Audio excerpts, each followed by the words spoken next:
Hi guys, it's Yashi, your Italian talking about crypto again, and welcome to today's crypto news. As I told you yesterday on the first episode, I'm trying to simply bring to everybody what I do on a daily basis, read the news, do everything, check what is happening, cramming it into 10 minutes so you can get pretty much a good idea of what happened today, this morning, and yesterday night on a daily basis very quickly and get an idea on what is happening and where money is flowing in some cases. So on today's episode, I added a third, let's say, news website, which is Cointelegraph. We had CoinDesk, Crypto News, and now Cointelegraph. So you see a lot more happening. So let's get started. Let me close this guy here. Yeah, I use Streamlabs because I'm broke right now. So let's do this. Start with crypto news. This one is interesting.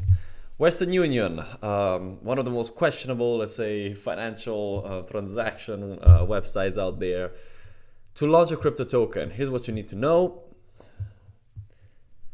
Yes, they want to launch a token, insurance, virtual currency exchange, transfer commodity and crypto trading, brokerage issuing tokens of value, and much more. This is pretty much what they said. It's very vague. There's no real actual plan that has been exposed, but we'll see what happened there. I'm kind of curious because Western Union has always been seen as the scammy transaction website or stuff that scammers use. But always open to see a change possibly. We'll see what happens. Now on to some politics. UK Parliament votes to recognize crypto. Will Britain become a crypto hub? So as you may know, the last president, Liz Truss, left the office after 45 days of governing. We have a new leader, Rishi Sunak, and he went right on it. They just started talking about crypto again. They would like to add the cryptocurrencies to the regulations that were approved. Markets Act 2000 right here, maybe with some changes, but just to get started with the conversation, have it already written somewhere. So we'll see what happens there. It's interesting to see that of all the things that this guy could have started to do, he chose to start with that. Of course, it was already on an agenda that was scheduled months ago, but it's interesting that right when he comes into office, this is one of the first things that are being talked about. Google hits crypto bear market is negatively affecting ad revenue. So this one's interesting. As we hear often, people would like to have crypto and stock market be a little, let's say, separate, but it is very funny to see how tech companies and crypto, the more we go on, the more they're interconnected. In this case, Google is not talking about their stock price, they're talking about mostly ad revenue, which means that right here in the third quarter we see a pullback in spend by some advertisers in certain in-search ads. For example, in financial services we saw a pullback in insurance, loan, mortgage, and crypto subcategories. So you may remember during the crypto bull run, the last one, the internet was spammed with all ads for crypto.com, Coinbase, YouTubers trying to convince people to open accounts and everything. We saw one of the largest increases in crypto adoption, and the bear market definitely lowered that ad spend because once the bull run with the high coin prices, let's say, ran out of steam, these companies stopped spending as much in ads. So it's funny to see how there is some kind of correlation, at least when it comes to the incomes of the tech companies and cryptocurrency. I believe that the more we'll go on, the more the two will be interconnected. But let's see what happens there. On to the next one. Crypto.com, Gate.io Inc. Deal to help South Korean city build digital assets exchange. So yesterday we talked about Japan. Today we're talking about South Korea.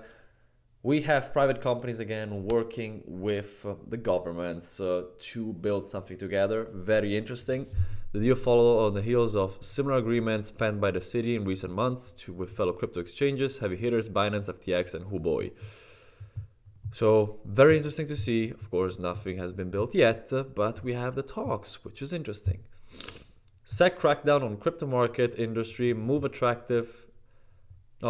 move attractive to investors according to this news report. Why? 60% of respondents in the survey said that they see recent regulatory crackdown on the crypto industry as a positive sign. Some arguing the regulation also brings the clarity traditional investors need. So one big problem of crypto is it is very uncertain. I mean, we saw it with all the bull runs, the amount of tokens that be created that are totally trashed, people losing, making a lot of money. You have 2-3 people making a lot of money and the rest losing it all. So regulation can actually help it. On the same side, on the other side, it can also slow crypto down. Is that a good thing? Is that a bad thing? Of course, a balance between the two is a good thing because it can protect investors a little more. But too much regulation might stop the market and innovation a lot. So we'll see. But it's nice to see that the majority of people responded with a positive response. Monetary Authority of Singapore may introduce risk tests before permitting cryptocurrency trading. So here we have the same thing as we just discussed with the SEC. They want to introduce some testing. They want to check what's happening out there before regulating and allowing trading on a higher level. We'll see what happens there too. In this case, it's not for companies. This case is for aspiring crypto traders. They have to go through a risk awareness test before they can be allowed to, sorry guys, I have a cold, to be allowed to trade. This is interesting because it's regulation on the customer side rather than on the company side. Is that a good way to go through? I don't know. We'll see. I mean, the more we go on, the more examples we have to look at, and the more we can see what works best. Now on to CoinDesk.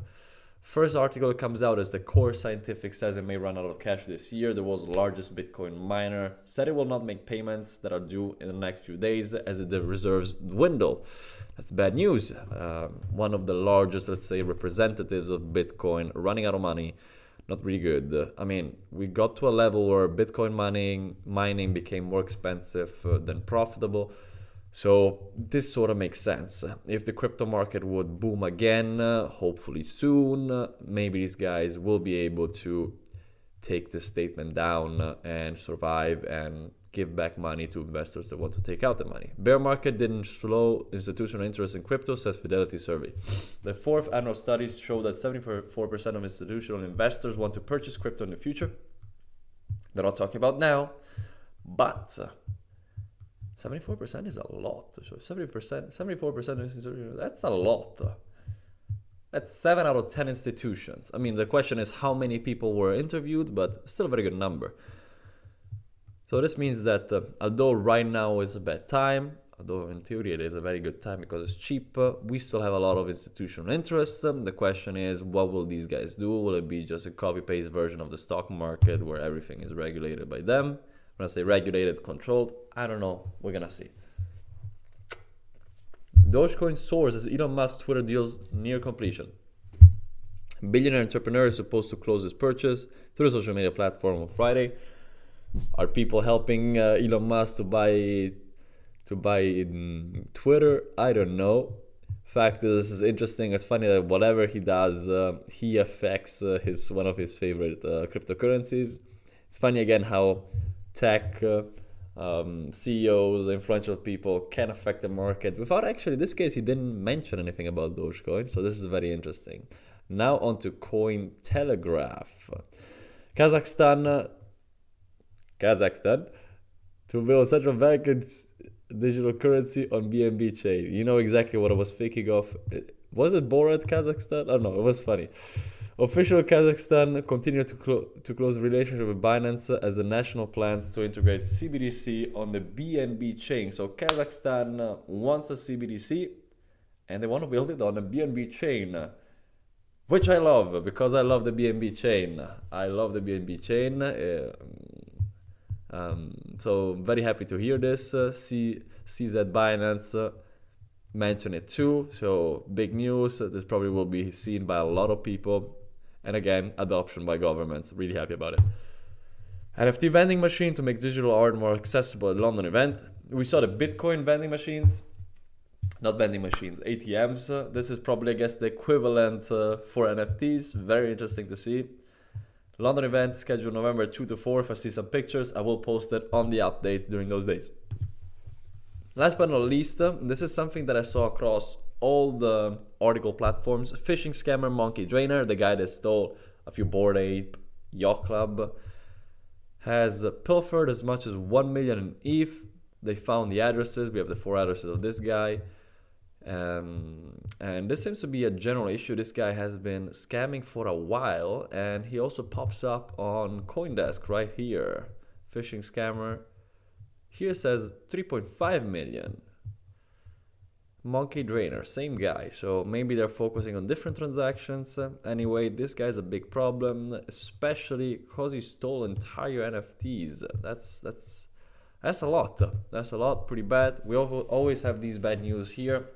It's a new world, if you think about it. So until we don't have good protection protocols, everything can be phished, hacked very quickly. Phishing is something you can achieve on any kind of sector, even normal financial markets, unfortunately. But I hope this will get better. I hope this guy gets caught. We'll see what happens. Guys, that's all for now.